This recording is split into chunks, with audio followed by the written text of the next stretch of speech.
Everybody, thank you for all the good wishes and excited to be back. One of the reasons I'm excited to be back is a chance to talk to this guy, the longtime KGO talk show host. He is a scholar, a lecturer, a student of presidential history, and an author. He is the great John Rothmann. Hi, John. Nice to have Hi, you Mark. here. And I want to start. I can't hear John. There we go. Yeah. I wanted to just start by saying one of the great privileges was to interview your father and your mother by extension on KGO. I treasure the inscribed copy of one of your father's books that he was kind enough to send me and has a special place in my library.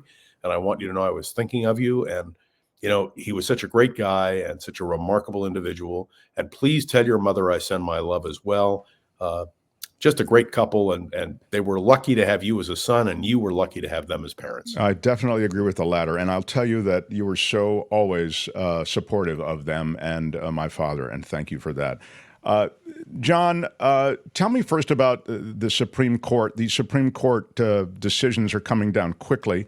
The latest is a leak. It's a document that essentially says that and they say it was accidentally posted online, that in the state of Idaho, and Kim, you can correct me on this because I don't have the copy in front of me, but essentially that there will be an exception for various emergencies. They'll allow involvement by doctors to essentially intervene on the part of a would-be mother. This is anything? I mean, is it a sign that the court sees issues with total ban, or what do you make of this? There are two things. One, that it's a leak. The same thing happened exactly a year ago when Roe v. Wade was reversed and the Dobbs decision came down. Second thing is it's on the eve of the presidential discussion. I'm not going to dignify it by calling it a debate. It's a joint appearance. And that may add fodder to the fire. So I'm very interested in it. We're really waiting for the big decision on Donald Trump and the question of presidential immunity, blanket presidential immunity.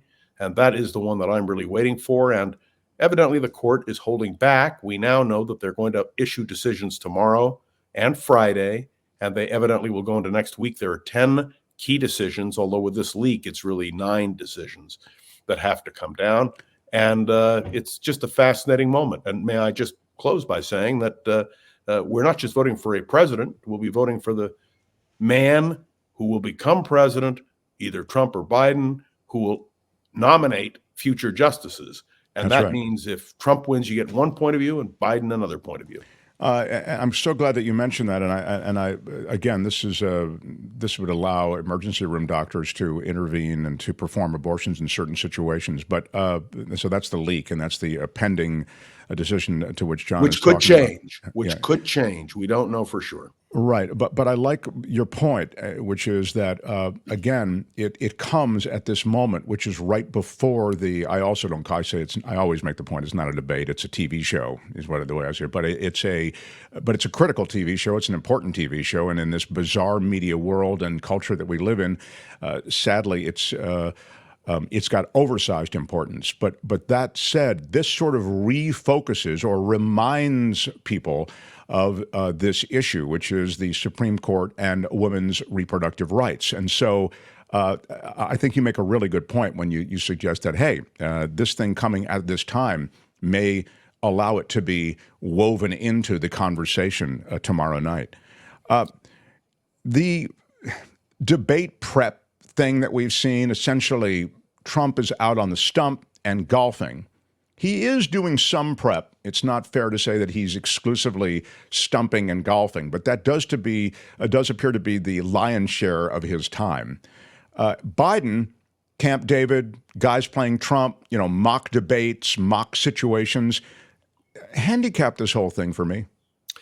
Well, the first thing you have to know is we don't judge a person by who wins. We judge a person by who makes a mistake. The person who makes the mistake is the one who takes the headlines. And so I don't know what prep you can really do. I'm an old debater, as you know, both high school and college. I was a national champion. So believe me, I've been through this. These are not debates. The last real debate we had was Harold Stassen versus Thomas E. Dewey on May the 17th, 1948, up in Portland. And it was a debate on resolve the Communist Party should be abolished in the United States. So when you're not dealing with a single topic, it's not a debate. These are candidate forums. These are places where what we're really going to be doing is looking at how they respond to issues, how they react with each other, whether or not one of them makes a serious error. Always remember Michael Dukakis in the response to Bernard Shaw's question, what if your wife were raped? What about then with the death penalty? Or Gerald Ford, Eastern Europe is not occupied by Russia. I mean, these are the kinds of mistakes that we remember. And will this be critical? I think the most important single element we will take from this is that Joe Biden, if he can stand on the stage, as the Republicans like to say, and 90 minutes with a good, solid performance. And by the way, did you hear jacked up? Can you believe the Republicans are accusing the president of the United States of needing an amphetamine to keep himself going? I mean, it's nonsense. By the way, who was the one president that we know used amphetamines? Anybody know? John F. Kennedy, on the eve of his summit with Nikita Khrushchev in Vienna in 1961. Look, he certainly needed a lot of painkillers. There's no question about it. There's a lot about the drug abuse in the White House. It's being suggested by Ronnie Jackson, for example. Let's remind everybody who Ronnie Jackson is, and let's point out that Donald Trump couldn't remember the name of his own doctor. It was Ronnie Johnson, according to him. Well, the reason that was funny is because he was making a point about how Biden can't remember anything, doesn't know where he is, and then he says he can't remember. And right away, he refers to Ronnie Johnson instead of Ronnie Jackson. Yeah, but remind everybody, because it's a great story, Ronnie Jackson is a disgraced doctor and member of the White House staff. Go ahead. Yeah, he's now a member of Congress. So, look, the simple truth he was. is, so are you going to tell everybody, or you want me to tell them? Oh, go ahead, please. No, I love hearing you. No, well, what I was going to say is that during his White House stint, he talked about the fact in writing that Donald Trump was in better physical shape than likely any other president who'd ever served in office. He also, and this has been widely reported, was doling out amphetamines, doling out opioids, doling out Xanax like it was Halloween candy. So this idea that Ronnie Jackson would in any way suggest that the Biden administration is anyway awash in cocaine or anything else is laughable. I mean, or Adderall. I mean, this is a guy who had sacks full of it and was tossing it office to office when he was in power. So it's utterly absurd. So I just wanted to make that point. He's now a member of the House of Representatives, a Republican from Texas, and it's shameful. But this is what we've come down to. And may I remind you, we know one of the two candidates was not honest about his health, and that was Donald Trump, who had COVID. Right. And, you know, look, what I'm really interested in tomorrow night is their appearance. That's what's going to matter. Who makes the first mistake? What issues will they raise? I made the observation this morning that in 90 minutes, they're not going to have a lot of time to do it, but I'm interested in their foreign policy stance. These are major issues. But may I also indicate to you, this is the last presidential election in which I will be younger than both candidates running for president. So I'm not ruling out a run in 2020. Well, the way we're going, you might have another one. I'm telling you, the age just keeps getting bumped up. I think. And who will Trump take for vice president?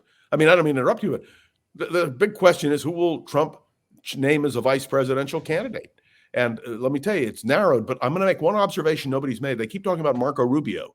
Marco Rubio is not eligible to be vice president because he's a senator from the state of Florida. And where does Donald Trump live? In Florida. And you can't he could change that residence, though, couldn't he, John? From the same state, couldn't which he your change father that residence? Pointed out immediately. I'm sorry. Could he not change that residence? Oh, then it's a real question. He's a United States senator from Florida. And where's he going to change it? Right. No, I'm sorry. I meant Trump. Oh, yes. Trump could leave Florida. By the way, we have one example of that, and that was George Bush and Dick Cheney, because Cheney was registered in Texas, and I was on KGO at the time. How did we really know that he was going to be the nominee? When he switched his voting registration to Wyoming. And of course, well, I know one thing that's not going to happen if he wants Marco Rubio. He's not going to say, well, you're right. It goes up against the Constitution. I guess I can't do it. I mean, that is absolutely not in Donald Trump's mind at any time around anything that he But you does. know what stuns me? Where are the commentators on, frankly, all the networks, CNN, Fox, MSNBC? Nobody's pointed that out. I don't understand these people. Don't they understand their history? I mean, I think they're playing the next hand, which is likely, that they'll work around it somehow. But you're right; it doesn't get enough oxygen. Yeah. I just want to touch on a few of these things today that were handed down by the Supreme Court, also on the pressuring of social media companies to do certain things. The argument before the court was that the Biden administration was urging social media to do certain things. The allegation was that there was misinformation about COVID-19 up on social media sites, and the Biden administration was urging the removal of that misinformation. And the 2 red states and 5 social media companies brought a case to the Supreme Court and sued federal officials. Certain federal officials were actually named, and again, designating their communications to various tech platforms, and suggested that should be a violation of law to mess with that information on social media platforms. The court ruled that the Biden administration, those federal officials, were not in violation of the law. Or, I ask you, was it more of a punt on that? And they said, well, we don't want to rule on that. We just will tell you that you 5 states and social media companies don't have legal standing to bring this case before the court. That's what it was. It was a punt. But it is a victory of sorts for the Biden administration. So this is the Supreme Court we're dealing with. And I want to emphasize again, what matters in this election is who is elected president, because only the president nominates people for the Supreme Court. Amy Coney Barrett wrote, without proof of an ongoing pressure campaign, it is entirely speculative that the platform's future moderation decisions will be attributable even in part to the Biden administration officials who were named as defendants. So again, it was both a decision on standing, as I said, that you don't have standing to bring this case, you plaintiffs, but also you could see in the Coney Barrett decision that, and in her statement, that it sounds like there's no there for the Supreme Court anyway. I agree with your analysis. Now I want to ask you about Israel.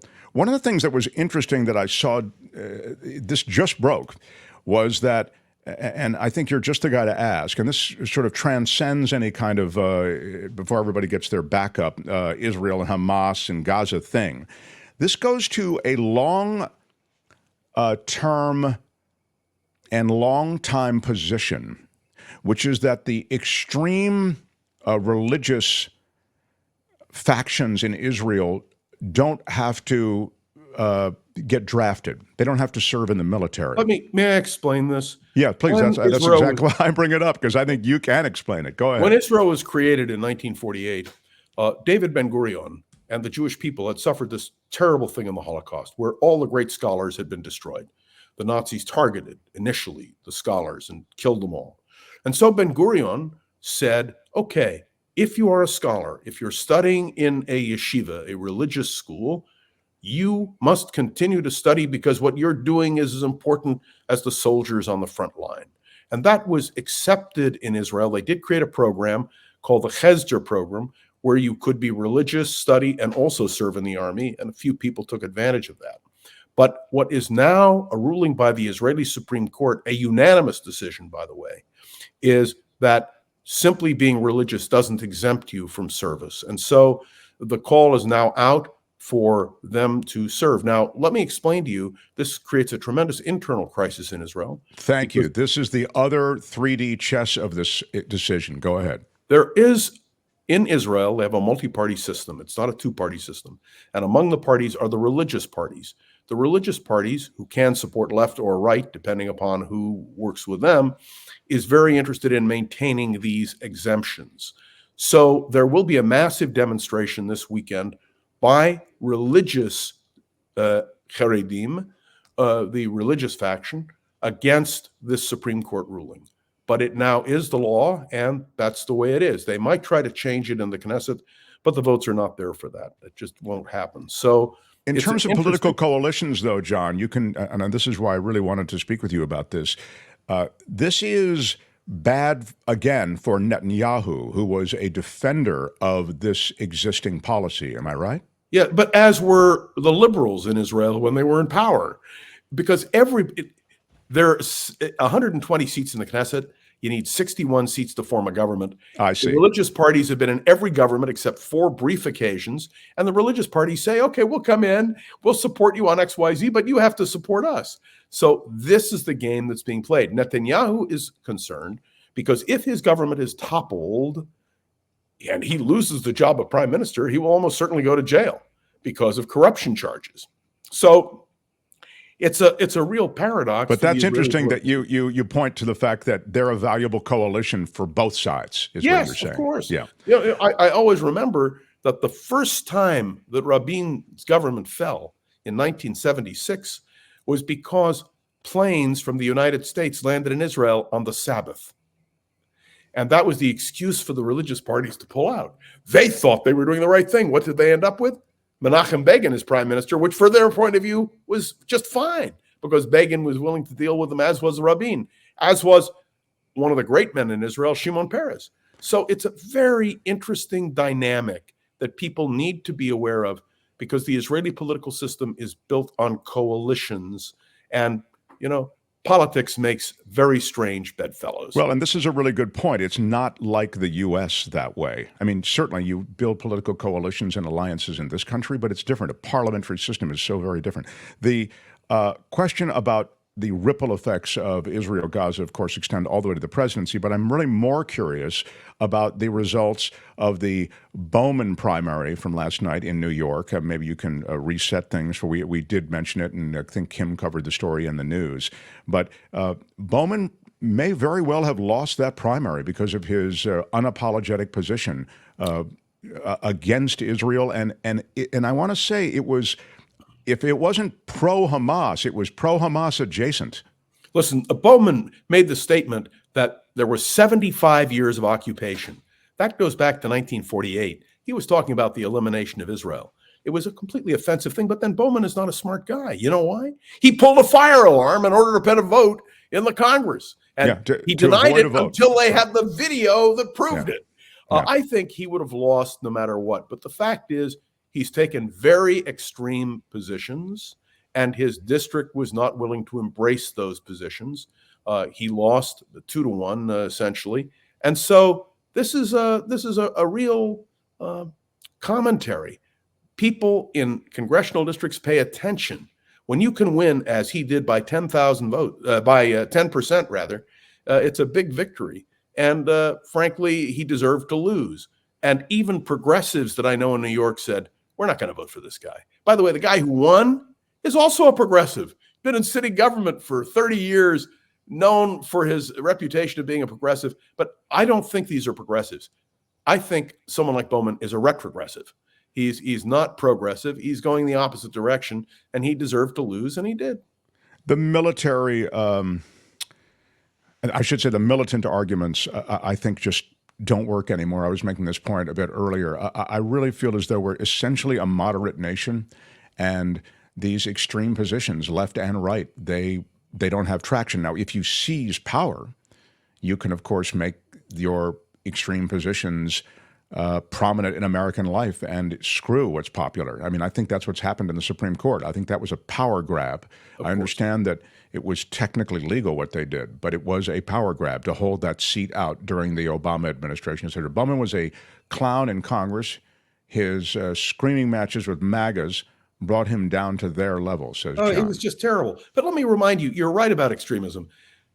The Republican Party nominated Barry Goldwater in 1964, who lost overwhelmingly because he was viewed as an extremist. The Democrats nominated George McGovern in 1972. The same thing happened to McGovern. Not that they were really extremists, but they were portrayed as being extreme. And I believe in Richard Nixon's old dictum. To win a primary, you run to the left if you're a Democrat, to the right if you're a Republican. But to win the election, you got to run to the center. You know what I'll be watching tomorrow night? What candidate runs to the center fastest? And the problem that Donald Trump has is his base. He cannot betray his base.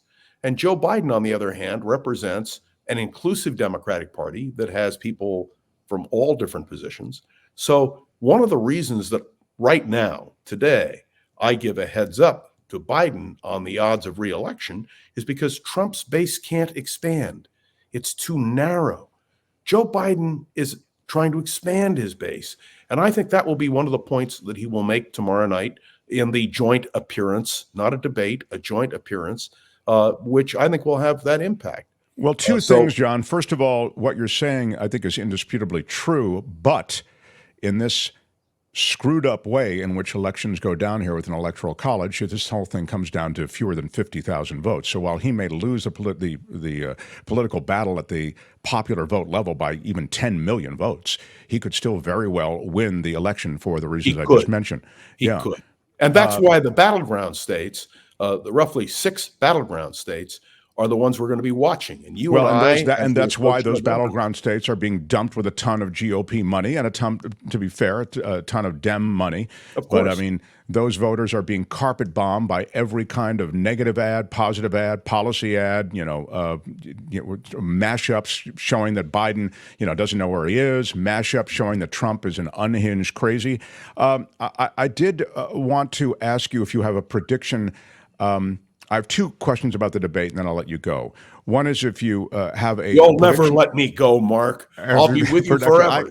I can't quit you, John. But the prediction as to the outcome tomorrow night, I know both teams are going to claim they won, but I'm also curious about what would you ask a Trump and what would you ask a Biden if you were moderating the debate? Who won the election of 2020? Because if Trump says that he won, I think it has a huge impact. That would be the question to him. To Joe Biden, the real question is, given your age, do you feel comfortable running for another term? And I think those are the 2 legitimate questions that have to be asked. Well, I'll tell you, I think you've wasted your question to Trump, and I'm very surprised. And I don't understand it. I give you one question to ask Trump, and your question is, did you win the 2020 election? Why are you yelling? He's obviously going to say no. It's his whole thing. I mean, where have you been for the last 3.5 years? Why are you yelling? But so the beauty of it is that everyone will see. Everyone's already seen it, John. It's not a good question. Let me give you the good what question. question would you pose? Yeah, all right. Why are you yelling? All right. So the question you want to ask is, sir, we have a lot of policy issues to get to tonight. We have a lot of things confronting this nation, and we hope to get to as much policy as we can. Many are curious. Why did you take thousands of documents from the White House and keep them in insecure locations across Mar-a-Lago and elsewhere? Yeah. Can you I have speak no to problem that? with that question, except he'll answer it by saying Biden did the same thing. Look what happened in Delaware. Right, but not specific enough. I want to hear. I want to hear him say it. Then say it. Biden did the same thing. Then I'll go with you on that. And you might ask him a question on a woman's right to choose, because women, you can see in all the polls, people under the age of 30 are voting overwhelmingly for Biden. But by the way, and given a follow-up, I would say, well, Biden didn't take thousands of documents, sir. I mean, you took truckloads and truckloads of documents, and then you evaded the subpoena. I mean, I would just explain to me what you were thinking, and then I just want to hear him answer that. Don't talk to me that way. All right. What question to Biden? What's your question for Biden? Would be, this is good. I sorry, but I don't think the age question. Well, I think the age, address it. The age question isn't a bad one. It's just that I know he has a preloaded response. I don't feel all of these questions will be preloaded responses. Sure. No, I agree. Even as I say it, I know that. But I might ask this question. And by the way, this is an easy one too. But I would say, you promised to return this country to normalcy and to try to build coalitions of consensus. How do you think that's going? See, Mark, with all due respect, it's too vague. Mm-hmm. I believe in specific questions that really force an answer. You don't want them rambling about all these things. You want to direct it. That's why the moderators are so important, because they're the ones that are going to be asking the questions. And let me tell you something. this is going to be a moment when everybody in America and the world will be listening. By the way, what about Ukraine? What about NATO? What about the Middle East? Right. Do you ask those tough questions? That's really, I think, where on policy you can begin to nail down. Did you listen to my podcast this morning? Yeah. That was essentially what I said in my podcast. Yeah. So Cheryl anyway, agrees with you. He'll say Biden did the same thing. Of course he will. And unprepared, Mark, says Ricky. Yeah, I was not expecting to answer. I thought I was the host. I didn't think I had to answer the question. So you're right. You know, the great thing, Mark, is you and I can banter, and it's not a question of winning or losing. Thank you, John. It's a question of learning and getting the information out. Yes, it is. And I love the way, as I often said, I have no idea what Rothmann just said, but I love the way he said it. What do you think? What do you think about asking Trump, how can we trust you to leave at the end of your term?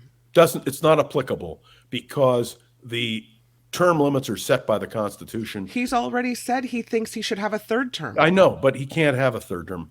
You could ask him, if I can amend that, are you in favor of repealing the 22nd Amendment? Yeah, don't you? But he doesn't know what that is. Okay, but wait. But even if the 22nd Amendment were repealed, even if it were repealed, like Harry Truman in 1952, and beyond, Harry Truman could have run forever because the constitutional provision applies to when you were elected president. And so I think clearly Trump would have a problem because under that provision, if you understand the Constitution that way, when he would be elected, the 22nd Amendment would be in force and he couldn't change it. I do think the NATO questions and questions pertaining to Ukraine are great substantive policy questions. This from Brian. You'll have to help me. I can't. There it is. John, what a blessing for you being with Mark today. Mark, according to Jewish tradition, the numeric meaning of the number 18 means life. As you continue your journey in life, we walk with you, bro, with love. That's so sweet. Wow. Brian Wright, great supporter of the show, and that's a beautiful And may sentiment. I say, Brian, big shout out. He's one of the smartest guys I know. And Brian, I send you lots of love. Oh, that's terrific. That's really great. Well, it's nice that you guys have that love fest, John. I like as much love as I can get on this show to offset my negativity. That's what I like. I like a little love. I just wish you'd have more confidence in yourself, Mark. John, this is from No Contendo. Obama should make an ad clowning Trump for golfing as opposed to preparing. Considering that Trump said Obama did more golfing than governing. That's true. I mean, of course, there was plenty of projection in the comments that Trump made. Thanks for the $5 super Big chat. shout out. I do think, actually, John is assuming that we will still be living under anything resembling the Constitution if the fascists win in 2024, says James Watson. I do think there is something, a reasonable point. I mean, things could really dramatically change. That certainly is their plan, to stay in power. That's what Project 2025 is all about. Which I'd like to discuss. I'd like to do a separate segment with you on 2025, if we can, on their stated objectives and the methodology and strategies that they've actually laid out as to how to get to that objective. It's funny. I was going to, Go ahead. I was going to ask you a story, but I won't. Okay, I was going to ask. Can you let him finish, sir? Yeah, can you let me finish, please? No. So I was going to just platform off that one comment about Obama. It still feels to me as though Obama is the Democratic Party rock star, the best campaigner in the crew, the smartest, most nimble, most gifted when it comes to oratory. And I'm wondering when you see them really, taking the Ferrari out of the driveway and getting it out onto the track. Well, it's very clear. I thought you were describing Bill Clinton because the words you just used describing Obama was the description of Bill Clinton, who seemed to be the Democratic Party superstar.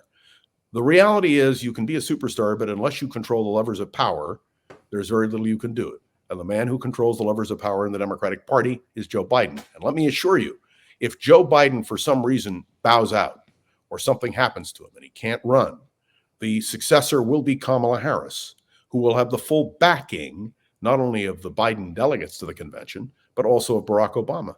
So, I mean, the Democratic Party future, in a sense, is discernible, although if you noticed yesterday's State of the Union speech by Gavin Newsom, which we could have talked about at great length, and I have a podcast about that just coming out, he's definitely running for president.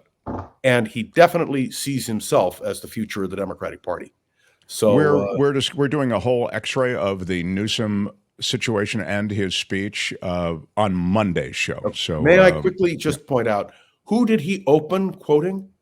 The first Democrat elected governor of California in the 20th century, Culbert Olson. And I was so amused because Governor Olson was a fascinating man. He only served one term. Earl Warren beat him in the 42 election. But who would know Culbert Olson except for a political historian?